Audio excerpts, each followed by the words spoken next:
Hello हे बच्चों, welcome to my channel. मेरा नाम है सुदर्शन कुमार और आज हम लोग आखिरी टॉपिक पे आ गए हैं सेट्स चैप्टर का।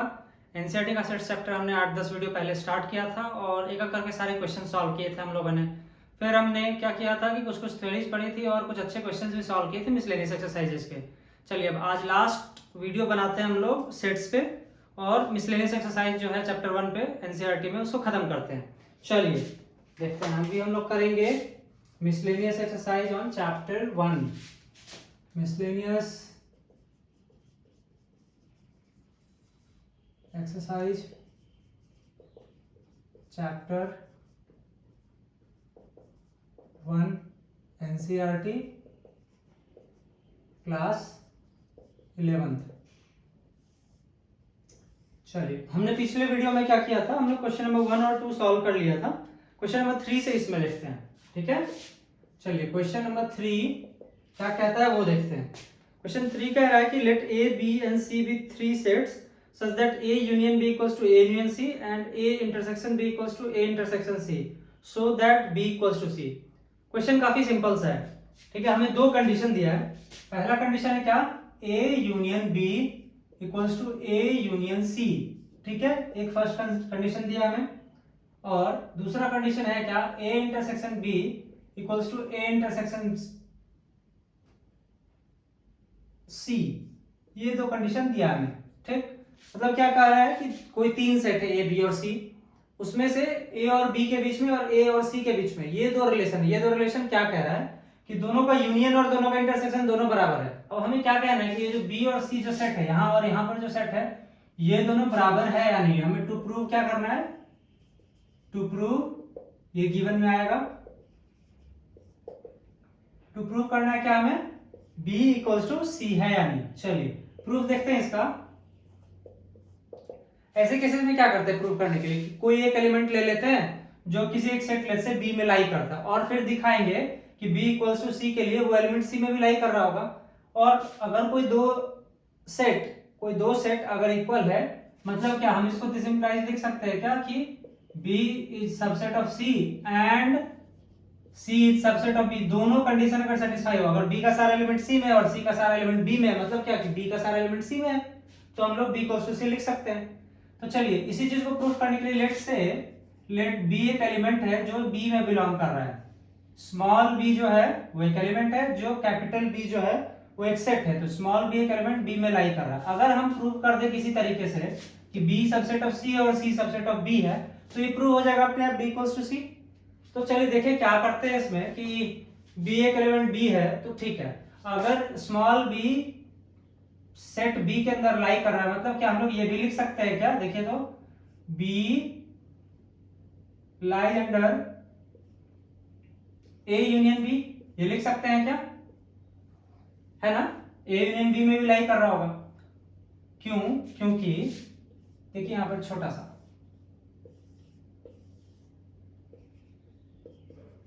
ठीक।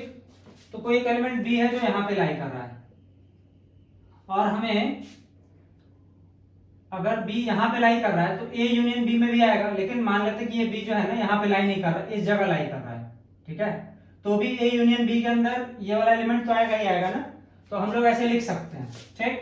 अब अगर a यूनियन b में लाई कर रहा है तो a यूनियन c में भी लाई कर रहा होगा। क्यों, क्योंकि a यूनियन b और a यूनियन c बराबर दिया हुआ है, ठीक। तो b lies under a union c। अब अगर b a यूनियन c में है तो मतलब क्या होगा इसका कि b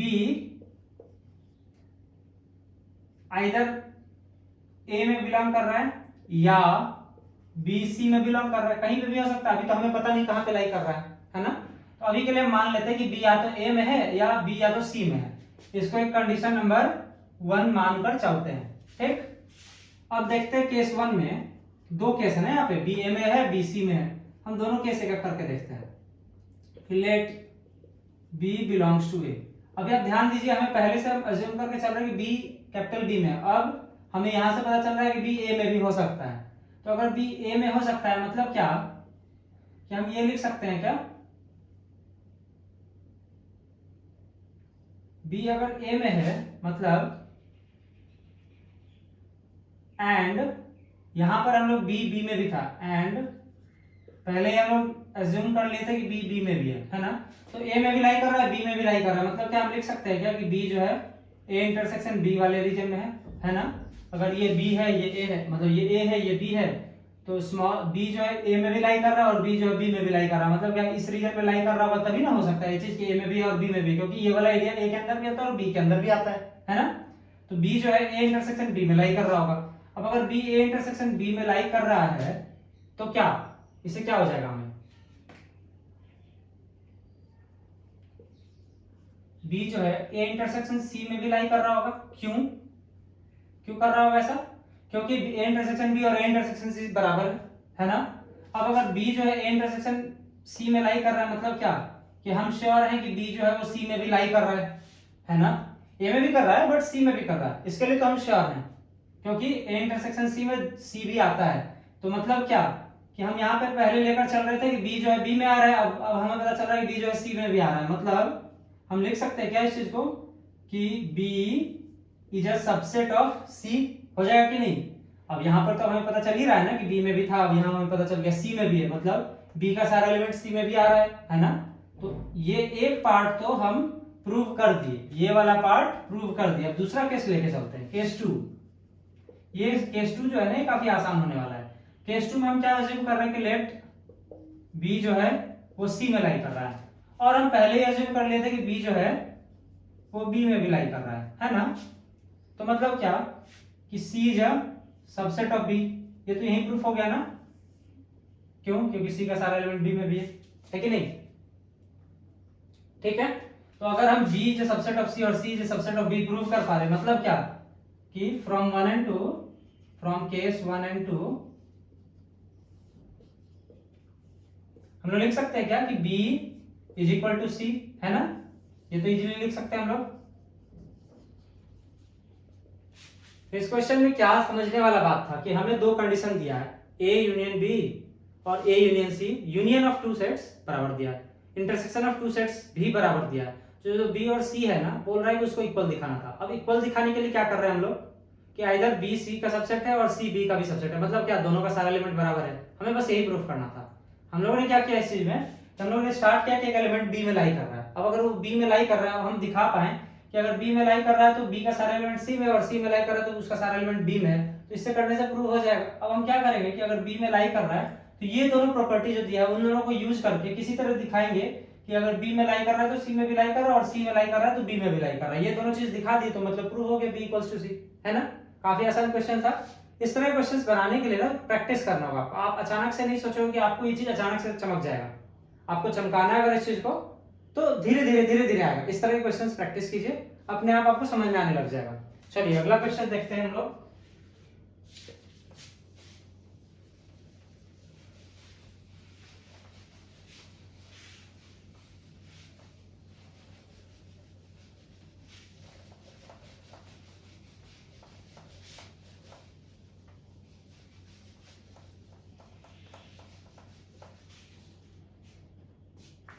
क्वेश्चन नंबर 4 देखते हैं। क्वेश्चन नंबर 4 क्या कर रहा है, so that the following 4 conditions are equivalent. चार कंडीशन दिए हैं और बोले कि चारों कंडीशन जो है इक्विवेलेंट है, आप इसको शो कीजिए। ठीक है, तो पहला कंडीशन क्या दिखा रहा है हमें, पहला A is a subset of B। ठीक, दूसरा कंडीशन क्या दिखा रहा है,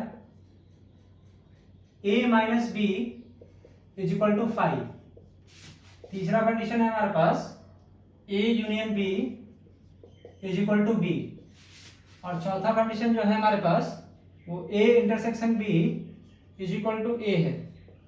अब हमें इसको वेरीफाई करना है कि चारों कंडीशन इक्विवेलेंट है, मतलब मीनिंग सबका सेम है। तो देखिए कैसे मीनिंग दिखाते हैं, हम वेन डायग्राम से लेकर चलते हैं। ठीक, ये यूनिवर्सल सेट U मान लिया और A is a subset of B, मतलब क्या A का सारा एलिमेंट B के अंदर है। तो ऐसा कर सकते हैं क्या, ये अगर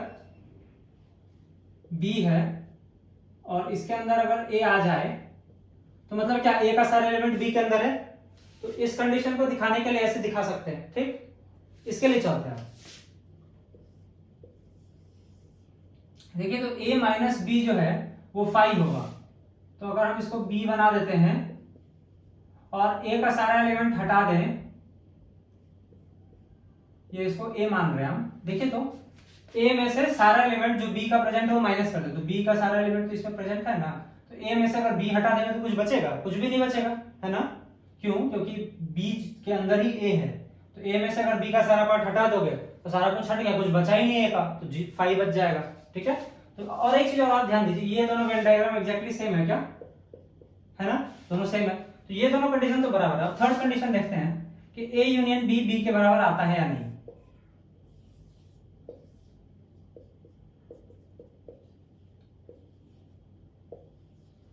इसमें भी देखिए ए यूनियन बी, ये बी है और ए का यूनियन है, तो इन दोनों का यूनियन तो बी के बराबर ही रहेगा ना।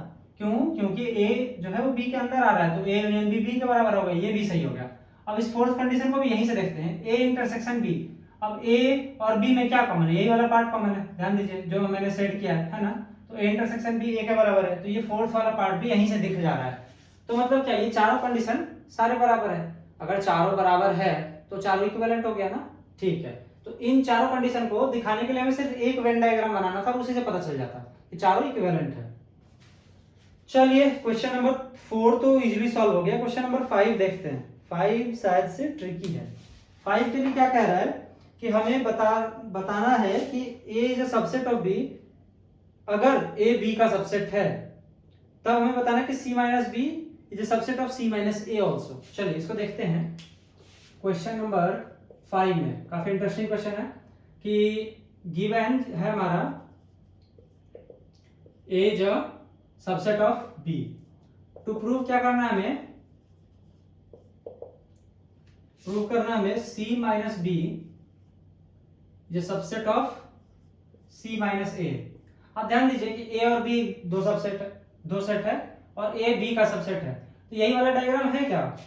ए बी का सबसेट है ना, ए बी का सबसेट है, मतलब ऐसा कुछ कैसे कि बी बड़ा सेट है, उसके अंदर एक छोटा सेट ए है, ठीक, और ए का सारा एलिमेंट बी के अंदर। अब हमें बताना है कि अगर एक नया सेट सी लेते हैं तो सी माइनस बी, सी में से बी का सारा चीज हटा दें तो वो जो सबसेट होगा वो सी माइनस ए में से सारा चीज हटाने के बाद जो बचेगा उसके अंदर सारा चीज आ रहा होगा।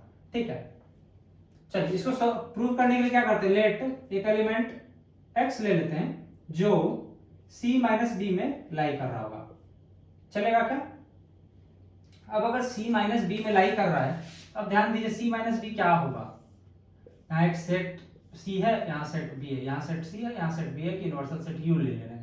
A होगा इसी में कहीं, अभी पता नहीं, अभी हम सिर्फ C और B देख रहे हैं। ठीक, तो ये C है, C में से B वाला पार्ट काट दो तो ये वाला पार्ट बचेगा क्या? बचेगा कि नहीं, है ना। तो इसको हम देखें तो X बिलोंग करता है C माइनस बी को हम अज्यूम कर रहे हैं, मतलब क्या ये लिख सकते हैं क्या, X बिलोंग कर रहा है C को एंड X बिलोंग नहीं कर रहा है B को, ये लिख सकते हैं कि नहीं? ठीक है, अब ये देखिए कि A जो है B का सबसेट है, मतलब A का सारा एलिमेंट B में है। अब अगर ये जो X एलिमेंट है B में नहीं है तो A में भी नहीं होगा ना। क्यों? क्योंकि A का सारा एलिमेंट B के अंदर है, अब B में ही वो चीज नहीं है तो A में भी नहीं होगा। तो हम इसको लिख सकते हैं क्या कि X belongs to C and X does not belong to B, sorry does not belong to A, है ना।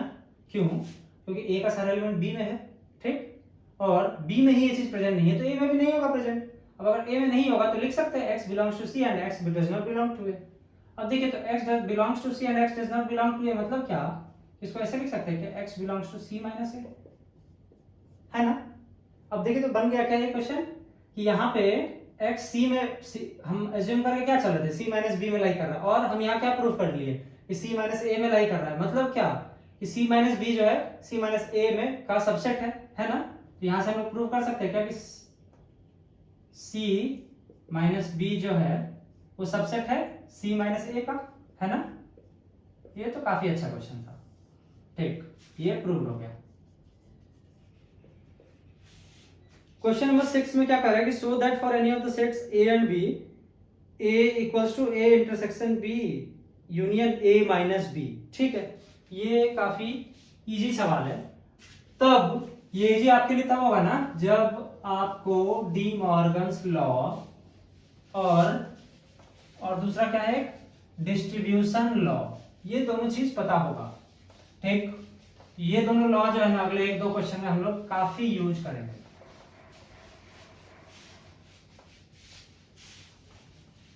चलिए जल्दी जल्दी देखते हैं इस क्वेश्चन को, काफी अच्छा क्वेश्चन है ये।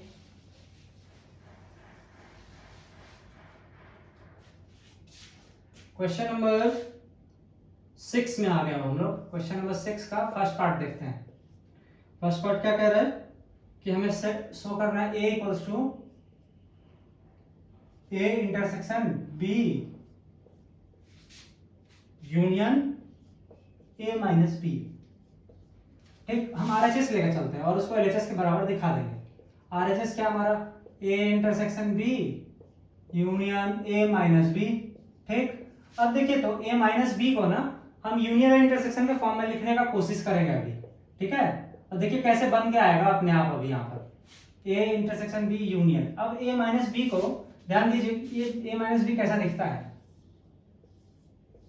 ये ए है ये बी है, यूनिवर्सल सेट यू है, सॉरी यू कहाँ बना, ये तो कुछ और ही बन गया था। ठीक है, तो ए माइनस बी क्या है, ये ए है, इसमें से बी वाला पार्ट काट दीजिएगा तो ये बच जाएगा। ये बी वाला पार्ट जो काटेंगे ना बीच वाला, काटने के बाद ये जो शेडेड पार्ट है ना ये बचेगा ए माइनस बी। अब ए माइनस बी को हम इंटरसेक्शन यूनियन के फॉर्म में कैसे लिखे हैं, तो हम इसको ऐसे लिख सकते हैं कि ए को ए रहने देंगे, लेकिन बी को अगर हम इंटरसेक्शन विथ बी कॉम्प्लीमेंट लिख दें तो हो जाएगा क्या, क्यों, क्योंकि बी का कॉम्प्लीमेंट बी को छोड़कर बाहर वाला चीज और उसको ए के साथ इंटरसेक्शन करेंगे तो ए के साथ कॉमन वाला चीज बच जाएगा। ध्यान दीजिए, ए इंटरसेक्शन बी कॉम्प्लीमेंट करेंगे तो यही वाला डायग्राम बनेगा। ठीक, अब देखिए तो A intersection B union A intersection B dash, एक फॉर्मूला हम लोग पढ़े थे, क्या पढ़े थे, ध्यान याद करने की कोशिश कीजिएगा। फॉर्मूला में अलग कलर से लिख रहा हूं ताकि आप उससे रिलेट कर पाए कि कोई दो सेट है अगर उसको हम A union B intersection C लिखते हैं तो डिस्ट्रीब्यूशन लॉ लगाने की कोशिश कर रहे हैं। क्या करेंगे तब ए यूनियन सॉरी ये भी फॉर्मूला है बट अभी हम ये वाला नहीं देखना चाह रहे, अभी हम ये वाला देखना चाह रहे हैं। ठीक, तो अभी हम क्या करेंगे, A intersection B union A intersection C करेंगे क्या। अब देखिए तो ये फार्मूला ऑलमोस्ट बराबर हो गया। राइट साइड देखिए, आप आरएचएस देखिए, ए इंटरसेक्शन बी बीच में यूनियन है, यहाँ पे भी यूनियन है। अब ए इंटरसेक्शन बी डैश, तो बी डैश जो बी के बराबर तो नहीं ना होता है, वो तो अलग ही होता है। इसको अगर हम सी मान लें तो क्या बचेगा, ए इंटरसेक्शन सी, तो यहाँ पे बी तो बी के बराबर है और सी जो है वो बी डैश के बराबर है, तो इस फार्मूला को हम लगा सकते हैं क्या। तो अब ये हम लोग लिखेंगे क्या, देखिएगा ध्यान दीजिएगा, यहाँ पर इसको ऐसे लिखते हैं A intersection B union B dash, है ना, ये फॉर्मूला लगा, ये प्रेजेंट था, हम इसको यहाँ पे लिख दिए, ये वाला चीज यहाँ से लिखे हम लोग। ठीक है, ध्यान रखिएगा इसको। तो अब हम लोग क्या करेंगे, अब देखिए तो बी यूनियन बी डैश क्या होता है, बी और बी का कॉम्प्लीमेंट, तो ये यूनिवर्सल सेट के बराबर होता है क्या, तो ये ए इंटरसेक्शन यूनिवर्सल सेट। अब यूनिवर्सल सेट और किसी और दूसरे सेट का अगर इंटरसेक्शन करोगे तो क्या बचता है ना, ए के बराबर बचेगा। तो हमारा यहाँ पे एलएचएस आ गया क्या, चलिए एलएचएस आ गया। ठीक, तो ये पहला वाला तो प्रूव हो गया। अब दूसरा क्वेश्चन चलते हैं इसी का, 6 का दूसरा क्वेश्चन है कि हमें दिखाना है ए यूनियन बी माइनस ए जो है वो ए यूनियन बी के बराबर है। ठीक, चलिए तो इसका एलएचएस लेकर चलते हैं, कोशिश करेंगे इसको आरएचएस के बराबर बनाने का। ठीक है, फिर से यहाँ पर देखिए बी माइनस ए के फॉर्म में हम इसको इसी तरीके से लिखेंगे, तो बी माइनस ए मतलब क्या लिखेंगे, B complement sorry intersection A complement होगा क्या, बी में से ए का सारा पार्ट हटा देंगे तो बी का इंटरसेक्शन विद कॉम्प्लीमेंट ऑफ ए के बराबर हो जाएगा। अब देखिए तो अब यहाँ पे हम डिस्ट्रीब्यूशन लॉ लगाने की कोशिश करेंगे। डिस्ट्रीब्यूशन लॉ क्या, यही वाला लॉ है ना, हाँ या एक चीज यहाँ पर ना, यहाँ पे हम लोग दूसरा वाला फॉर्मूला यूज किए थे। अब इसका एक और दूसरा पार्ट है, इसका दो फॉर्मूला होता है डिस्ट्रीब्यूशन लॉ का, इस तरीके से भी लिख सकते हैं क्या, ये तो इंटरसेक्शन को यूनियन पे डिस्ट्रीब्यूट किए थे, अब यूनियन को इंटरसेक्शन पे डिस्ट्रीब्यूट करेंगे ये वाला फॉर्मूला से। देखिए ये सब पढ़ाया हुआ है तो बस ये रिवाइज करवा रहे हैं, ध्यान रखिएगा।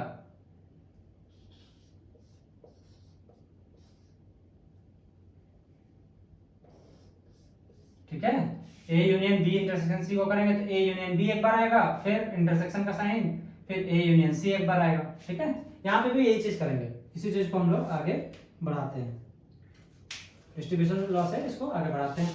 ये क्या आएगा यहाँ पे देखिएगा, A union B intersection A union A complement, है ना, सेम चीज आ जाएगा इधर से। अब ए यूनियन ए कॉम्प्लीमेंट क्या, ए यूनियन ए कॉम्प्लीमेंट, ए और ए का कॉम्प्लीमेंट मिलकर यूनिवर्सल सेट तो बनता ही है, तो A union B intersection universal set U. अब देखिए तो किसी भी सेट का यूनिवर्सल सेट के साथ उसका अगर कंप्लीमेंट इंटरसेक्शन करते हैं तो क्या पहला वाला सेट ही बचता है ना, तो यहाँ पर ए यूनियन बी बच जाएगा। यही तो हमारा आरएचएस है। देखिए तो ये आरएचएस है क्या, आरएचएस के बराबर आ ही गया, ये तो प्रूव हो गया, है ना।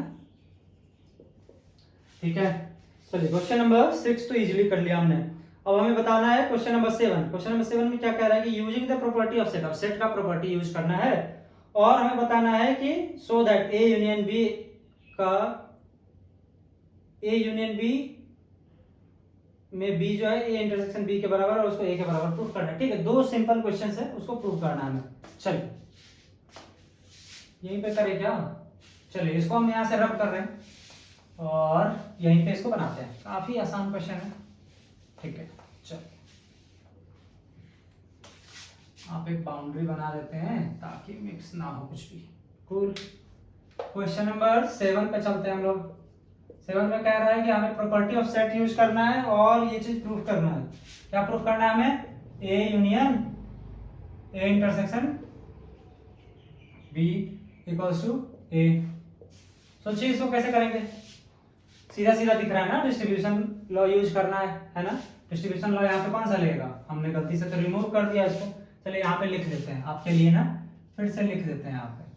ठीक, पहला लॉ क्या था, A union B intersection C को करें तो A union B intersection A union C, और दूसरा जो था वो क्या था, A intersection B union C, ये होगा A intersection B union A intersection C होगा। चलिए एलएचएस लेके चलते हैं इसका, तो क्या एलएचएस में हमारे पास A union A intersection B. अब देखिए तो इसको हमें सॉल्व करना है इस दोनों प्रॉपर्टी को यूज करके। क्यों, क्योंकि देखिए तो इसको कैसे लिख सकते हैं, एक चीज ध्यान दीजिए, हम कोशिश कर रहे हैं ना इसको इस तरीके से लिखने का।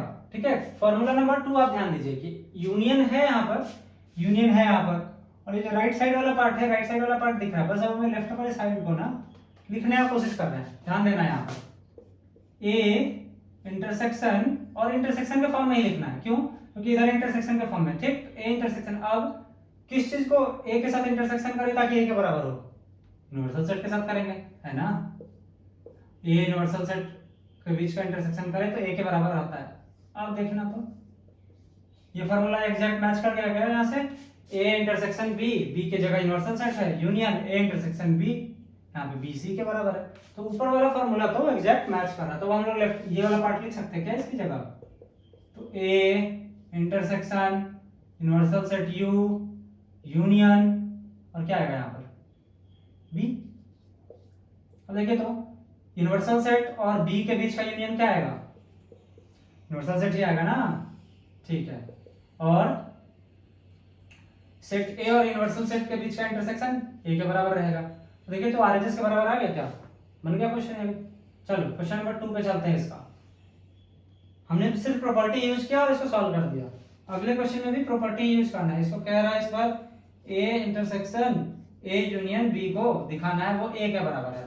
ठीक, अब इसमें देखिए तो इसको हमें यहाँ पे यूनियन वाला फॉर्म है, तो ये वाला फॉर्म है क्या हमारे पास, और यहाँ पे इंटरसेक्शन है, यहाँ पे इंटरसेक्शन, अब बस ए यूनियन बी को चेंज करना है यहाँ पे।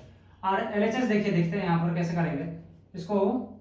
ए यूनियन का फॉर्म में लिखना है, तो ए यूनियन फाई अगर लिख दें, सोचिएगा इसको, ए यूनियन फाई क्या होता है,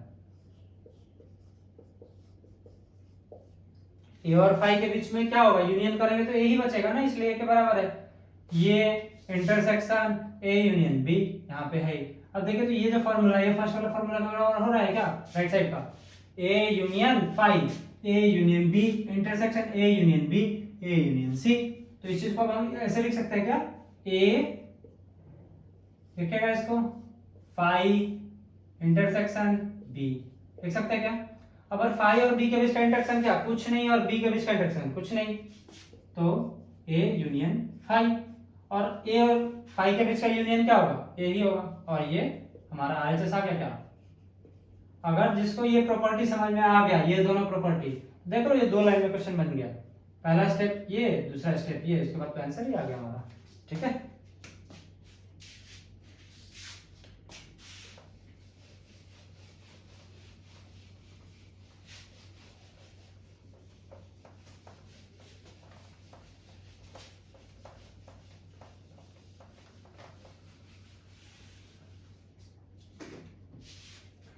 अब हमें क्या करना है, आप क्वेश्चन नंबर 8 देखना है। क्वेश्चन नंबर 8 में कह रहा है कि 2 सेट है, नहीं 3 सेट है, A intersection B equals to A intersection C, तो ए बी और सी 3 सेट है। हमें क्या दिया हुआ है क्वेश्चन नंबर 8 में, ध्यान दीजिएगा। क्वेश्चन नंबर 8 में कह रहा है हमारा ए इंटरसेक्शन बी जो है वो ए इंटरसेक्शन सी के बराबर है। सॉरी, ये इंटरसेक्शन थोड़ी होता है, ये तो सबसेट होता है। ये ए इंटरसेक्शन सी के बराबर है, तो इसका मतलब दिस डज नॉट इम्प्लाई, ये दिस डज, इसको ऐसे नहीं लिखेंगे, सॉरी यहाँ पे देखने में आपको दिक्कत होगा। This does not imply that B equals to C, ये हमें प्रूव करना है। ठीक, तो प्रूव करने के लिए सबसे आसान तरीका क्या होता है, एक एग्जांपल लो, एक केस ऐसा दिखा दो जिसमें गलत है तो मतलब गलत है। सही करने के लिए आपको सारे केसेस दिखाने होंगे, बट गलत प्रूव करने के लिए एक केस दिखा दो, ये गलत हो गया अपने आप। चलिए क्या करते हैं हम लोग, ए बी और सी लिखने की कोशिश करते हैं, और जिससे कि प्रूफ करेंगे इसको गलत हो जाए। ठीक, तो अभी हमें बोल रहा है ए इंटरसेक्शन बी और ए इंटरसेक्शन सी बराबर है, तो ए इंटरसेक्शन बी और ए इंटरसेक्शन सी में कॉमन चीज आना चाहिए, तो 1 2 यहाँ पे लिख दे रहे हैं, यहाँ पे 2 3 लिख दे रहे हैं, और जस्ट बिकॉज कि यहाँ पे 2 4 लिख दे रहे हैं। अब देखिए तो ए इंटरसेक्शन बी इन दोनों में क्या होगा, ए इंटरसेक्शन बी क्या है 1 2 2 3, दोनों में कॉमन सिर्फ 2 है, तो यहाँ 2 आ गया। और ए इंटरसेक्शन सी, ए इंटरसेक्शन सी क्या है, ये भी 2 है। ध्यान दीजिए ए और सी के बीच में कॉमन क्या है, सिर्फ 2 है, 1 2 2 4, इसमें 2 कॉमन है, तो ए इंटरसेक्शन बी और ए इंटरसेक्शन सी जो है वो बराबर है यहाँ पर। लेकिन बी इक्वल्स टू सी है क्या, बी में देखिए तो 2 और 3, इसमें 2 और 4, तो बी के लिए क्या लिखे इसको, 3 belongs to B but 3 does not belong to C, इसलिए B not equal to C. Prove हो गया है ना। सिर्फ एक एग्जांपल लेना था, अगर ये केस सेटिस्फाई नहीं कर रहा है तो मतलब नहीं होगा ये। क्वेश्चन नंबर 8 यहीं खत्म होता है। क्वेश्चन नंबर 9 जो है ना काफी अच्छा है, इतना अच्छा है ना कि एनसीईआरटी ने इसका हिंट भी दिया है। ठीक है, क्वेश्चन नंबर 9 देखते हैं हम लोग यहाँ पे।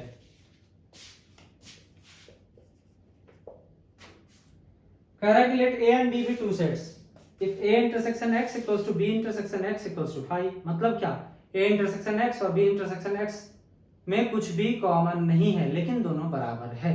मतलब क्या, ए बी और x अलग अलग है। ठीक, और a union x equals to b union x for some set x, कोई एक सेट x, कोई दिक्कत नहीं। गिवन में देखते हैं पहले क्या लिखा हुआ है, आसान से एक करके क्वेश्चन को डाइसेक्ट करते हैं फिर देखते हैं इसमें क्या कह रहा है। हमें दिया हुआ है a intersection x is equal to b intersection x is equal to 5, है ना। ठीक है, ये पहला कंडीशन दिया हुआ है। दूसरा कंडीशन क्या दे रहा है हमें, हमें दे रहा है a union x equals to b union x। ध्यान दीजिएगा a इंटरसेक्शन x जो है वो 5 के बराबर, मतलब a और x अलग अलग है, डिसजॉइंट सेट है। b इंटरसेक्शन x भी जो है ना वो 5 के बराबर, मतलब क्या b और x भी अलग अलग है, कुछ भी कॉमन नहीं है, डिसजॉइंट सेट है। ठीक, और a यूनियन x और b यूनियन x दोनों बराबर है, हो सकता है डिसजॉइंट सेट है फिर भी यूनियन तो बराबर हो ही सकता है। ठीक, अब हमें इसी को यूज करके हम क्या करना है, टू प्रूव क्या करना है, a इक्वल्स टू b। ठीक, हमें a equals to b proof करना है। ठीक है, अगर हम इसका प्रूफ लिखें, ये आप सोचिएगा ना कि ये हम कैसे सोच ले गए, बहुत मुश्किल है इसको पहली बार सोचना। ठीक है, अभी हमने ना पिछला जो क्वेश्चन सॉल्व किया है उसी तरह का चीज यूज करेंगे यहाँ पर। पिछले क्वेश्चन में भी ऐसे ही सॉल्व किया, तो हम लोग सेट ए को ऐसे लिख सकते हैं क्या, A intersection A union X के बराबर। देखिए तो हमने ये क्वेश्चन सॉल्व किया क्या, देखिए तो ऐसा ही सेम चीज यहाँ पे यूज करने की कोशिश कर रहे हैं हम लोग, है ना। अब अगर ऐसा ही चीज कर रहे हैं यहाँ पे, तो देखिए इसको आगे कैसे और बढ़ा सकते हैं। अगर हम a को a intersection a union x के फॉर्म में लिख सकते हैं, तो देखिए तो a इंटरसेक्शन, अब a यूनियन x जो है वो b यूनियन x के बराबर है क्या, ये गिवन है ना। हमने पिछले वाले क्वेश्चन का ही प्रॉपर्टी यूज किया यहाँ पर डायरेक्टली, ठीक है। इस क्वेश्चन ये जो प्रॉपर्टी था यहाँ पे यूज किया है, ठीक। तो अब A intersection B union X के बराबर हो, क्योंकि A union X B union X के बराबर है। अब देखिए तो हमें A union A equals to B prove करना है, मतलब क्या, B subset of C, sorry क्या लिख रहे हैं यहाँ पे, A subset of B and B subset of A, यही दिखाना है मेनली शायद से देखते हैं आगे क्या होता है, ठीक। ये दिस इंप्लाइज होता है, ओके। अब देखिए तो यहाँ पे इसको आगे सॉल्व करते हैं, A intersection B union A intersection X. देखिए तो हमने डिस्ट्रीब्यूशन लॉ लगा दिया, A intersection B union A intersection X, आ गया ना। अब देखिए तो ए इंटरसेक्शन बी जो है ना फाई के बराबर है। अब ए इंटरसेक्शन बी फाई के बराबर है, इसको यूनियन करेंगे ए इंटरसेक्शन एक्स के।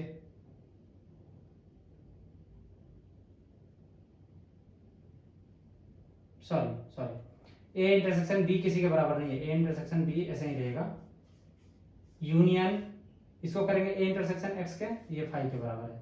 तो अब देखिए तो किसी दो सेट जिसमें ए यूनियन बी एक सेट है और उसका फाई के साथ यूनियन कर रहे हैं, तो मतलब क्या, ए यूनियन बी के बराबर ही बचेगा, है ना। तो इसको हम लोग लिख देंगे ए इंटरसेक्शन बी इसी के बराबर होगा क्या, ठीक। इसको यहाँ वन मान के चल रहा है। अब हम लोग बी के लिए ना सेम चीज करेंगे, देखते हैं बी अगर ए इंटरसेक्शन बी के बराबर आ गया तो मतलब क्या, ए बराबर बी हो जाएगा, ठीक है। राइट साइड वाला हम रिमूव करते हैं अभी के लिए थोड़ा सा। ये फॉर्मूला नहीं हटा रहे ऊपर में जो लाल कलर से लिखा है, ताकि आप रिलेट कर पाए क्यों ऐसे हो रहा है।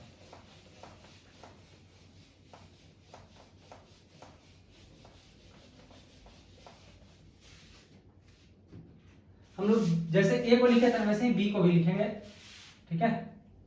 तो b is equal to B intersection B union x लिख सकते हैं क्या, जैसे ए को लिखा A intersection A union x के बराबर, वैसे यहाँ पे भी लिख सकते हैं, ठीक है। अब देखिए क्वेश्चन में क्या दिया हमें, b यूनियन x जो वो a यूनियन x के बराबर, तो हम इसको चेंज करते हैं, b intersection a union x के बराबर लिख सकते हैं इस चीज को। अब थोड़ा सा इसको डिस्ट्रीब्यूशन लॉ के हिसाब से आगे तोड़ते हैं, तो कैसे टूटेगा, b intersection a union b intersection x, और b इंटरसेक्शन x किसके बराबर है, फाई के बराबर। तो यहाँ पे b intersection a union phi, और दो सेट का यूनियन करे फाई के साथ, तो क्या बचता है, वही सेट बचता है।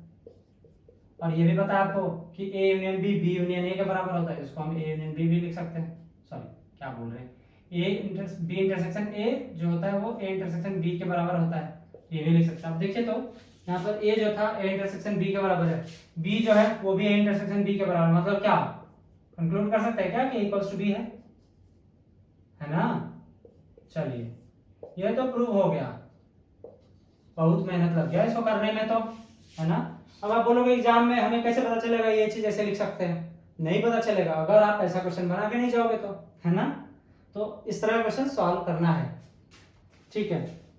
क्वेश्चन नंबर 9 तो यहाँ पर खत्म, क्वेश्चन नंबर 10 बोल रहा है, क्वेश्चन नंबर 10 यहीं पे करते हैं। चलिए इसको एक ना मैं यहाँ से लाइन ऐसे खींच दे रहा हूँ ताकि पता चले दोनों अलग अलग है, ठीक। इतने में हो जाएगा, इतना छोटा सा जगह में आखिरी क्वेश्चन जो है ना वो हो जाएगा। क्वेश्चन 10 देखते हैं, क्वेश्चन 10 में क्या कह रहा है, find sets A B and C such that A intersection B B intersection C and A intersection C are non empty sets. तो हमें A intersection B B intersection C and तीसरा क्या है, A intersection C non empty sets है, ध्यान रखिएगा non empty, NON empty, ये not equal to phi है, ध्यान रखिएगा, मतलब कोई ना कोई एक एलिमेंट होगा सब में, और A intersection B intersection C जो ये फाई है, मतलब तीनों में कुछ ना कुछ, अगर तीनों का इंटरसेक्शन करे तो फाई के बराबर, मतलब कोई भी एलिमेंट नहीं होना चाहिए। चलिए ये तो इजी हो जाना चाहिए ना, चलिए देखते हैं इसको, हमें बस एग्जांपल देना है इसमें। चलो तो देखते हैं क्या कर सकते हैं इसमें, पहले तो 1 2 3 लिखते हैं इसमें, 1 2 2 रहने देते हैं, फिर देखते हैं 3 का जरूरत है कि नहीं। अब ए इंटरसेक्शन बी में 5 नहीं होना चाहिए, मतलब क्या कोई एक एलिमेंट इसमें होना चाहिए और बी में कॉमन, तो 2 यहाँ पे लिख दिया। बी और सी में भी एक एलिमेंट कॉमन होना चाहिए, बी और सी में भी एक एलिमेंट कॉमन होना चाहिए, लेकिन तीनों में कोई कॉमन नहीं होना चाहिए, ए बी और सी में कोई कॉमन नहीं। तो अगर यहाँ 2 है तो यहाँ 2 नहीं लिख सकते, यहाँ लिख सकते 3 यहाँ लिखते हैं और यहाँ से 3 कॉमन कर देखिए। तो ए और बी में एक एलिमेंट है 2 कॉमन, बी और सी में एक एलिमेंट है कॉमन 3। अब ए और सी में भी चाहिए ना एक कॉमन एलिमेंट, यहाँ पे अगर हम 4 लिख दें और यहाँ पे भी 4 लिख दें, ठीक है, तो ए और सी में भी एक एलिमेंट कॉमन है 4, ठीक। और लेकिन देखिए तो ए बी और सी में ना एक भी कॉमन एलिमेंट नहीं है, ए में 1 2 4 है लेकिन बी में 4 नहीं है, और सी में 3 4 तो है लेकिन 1 नहीं है। तो ये आंसर हो गया क्या हमारा? वेरीफाई करना है क्या इसको? चलिए वेरीफाई करके दिखाते हैं। A intersection B, A intersection B मतलब क्या, कॉमन कौन सा है? 2 है, सिर्फ 2 आ जाएगा यहाँ पे। सर पे भरोसा ही नहीं लग रहा है, इसको हम वेरीफाई कर देते हैं। बी इंटरसेक्शन सी पे क्या होगा? 2 3 3 4, 3 क्या है? कॉमन है। और ए इंटरसेक्शन सी 1 2 4 3 4, 4 कॉमन है, यहाँ आ जाएगा। देखिए तो ये तीनों डिसजॉइंट सेट्स नहीं है ना, नॉन एम्प्टी है, एक एक एक तीनों में एक एक एलिमेंट है। लेकिन A intersection B intersection C करेंगे ना तो ये कुछ भी नहीं है इसमें, 1 है इसमें, यहाँ 1 नहीं है, 2 है 2 है, 4 है यहाँ 4 यहाँ नहीं है, और यहाँ है 2, तो कोई एक एलिमेंट नहीं है जो तीनों में प्रेजेंट हो, है ना, तो ये 5 हो जाएगा। और इस 5 के साथ हमारा सेट्स जो चैप्टर हमने 10-12 वीडियो पहले स्टार्ट किया था ना, वो आज कंक्लूड होता है। तो हम लोग क्या क्या कर लिए सेट्स में? एनसीईआरटी का जितना थ्योरी था वो कवर कर लिया है ना, उसके अलावा सारे सॉल्व एग्जांपल भी कर लिया, सारे मिसलेनियस क्वेश्चंस भी कर लिए, सारे अनसॉल्व क्वेश्चंस भी कर लिए। तो बोर्ड पॉइंट ऑफ व्यू से ना आपने पूरा कर लिया, तो एनसीईआरटी से बोर्ड में कितना नंबर आता होगा? 4 या 6 नंबर आता होगा। तो वो पूरा का पूरा नंबर आप कवर कर सकते हो इस इतने वीडियोस को देख के और सारे क्वेश्चन को सॉल्व करके। वीडियो देखने से कुछ नहीं होने वाला, आपको क्या करना है, किताब उठाना है एनसीईआरटी का, एक एक करके सारे क्वेश्चन सॉल्व करने हैं। आप एनसीईआरटी बुक तो पढ़ लिए, मैंने जो वीडियोस पढ़ाया उसे थ्योरी पढ़ लीजिए, जल्दी जल्दी जल्दी जल्दी वीडियो थ्योरी पढ़ लीजिए, बहुत ज्यादा नहीं है थ्योरी एनसीईआरटी में इस चैप्टर में। अब सारे क्वेश्चन सॉल्व कर लिए, और सारे क्वेश्चन सॉल्व करने के बाद प्रीवियस ईयर क्वेश्चंस लगाना है। प्रीवियस ईयर क्वेश्चंस 10 साल या 15 साल के जो भी हैं आपके पास, ज्यादा पुराने नहीं चाहिए क्योंकि सिलेबस चेंज हुआ है।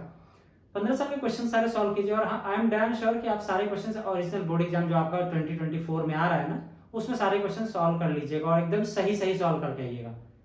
इस वीडियो में तो अब तक हम लोग सेट्स कंप्लीट कर लिए। अब अगला जो हम लोग आएंगे एनसीईआरटी का ही चैप्टर 2 में रिलेशन एंड फंक्शन, तो उसमें हम लोग एनसीईआरटी का चैप्टर 2 करेंगे कंप्लीट, फिर आगे देखते हैं। ठीक है, इस वीडियो के लिए भी इतना ही, अगले वीडियो में हम लोग फिर से मिलते हैं।